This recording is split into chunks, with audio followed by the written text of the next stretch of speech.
টি-20 বিশ্বকাপ 2026 যেখানে অংশগ্রহণ করবে 20টি দল।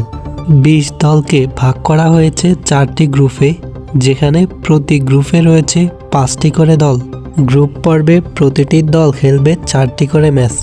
বাংলাদেশের অবস্থান গ্রুপ সি-এ, যেখানে বাংলাদেশের প্রতিপক্ষ ইংল্যান্ড, ওয়েস্ট ইন্ডিজ, ইতালি এবং নেপাল। টি-20 বিশ্বকাপ 2026-এর পর্দা নামবে আগামী 7 ফেব্রুয়ারি। ওই দিনই কলকাতার ইডেন গার্ডেনে বাংলাদেশের মুখোমুখি হবে ক্যারিবিয়ানরা।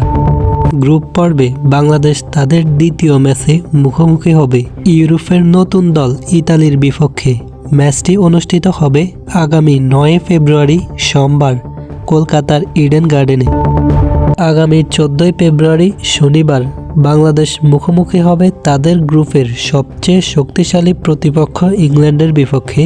ভেন্যু সেই একই মাঠ, কলকাতার ইডেন গার্ডেন। বাংলাদেশ তাদের গ্রুপ পর্বের শেষ ম্যাচে আগামী 17 ফেব্রুয়ারি মুম্বাইয়ের মাটিতে মুখোমুখি হবে নেপালের বিপক্ষে। প্রথম রাউন্ডে সুপার 8-এ কোয়ালিফাই করবে প্রতি গ্রুপ থেকে 2টি করে দল। কোনো সমীকরণ ছাড়া সুপার 8-এ কোয়ালিফাই করতে হলে বাংলাদেশকে জিততে হবে গ্রুপ পর্বের 3টি ম্যাচ। ইতালি এবং নেপালের বিপক্ষে বাংলাদেশ জয় পেলেও ইংল্যান্ড এবং ওয়েস্ট ইন্ডিজের বিপক্ষে জয় পাওয়াটা খুব একটা সহজ হবে না বাংলাদেশের পক্ষে।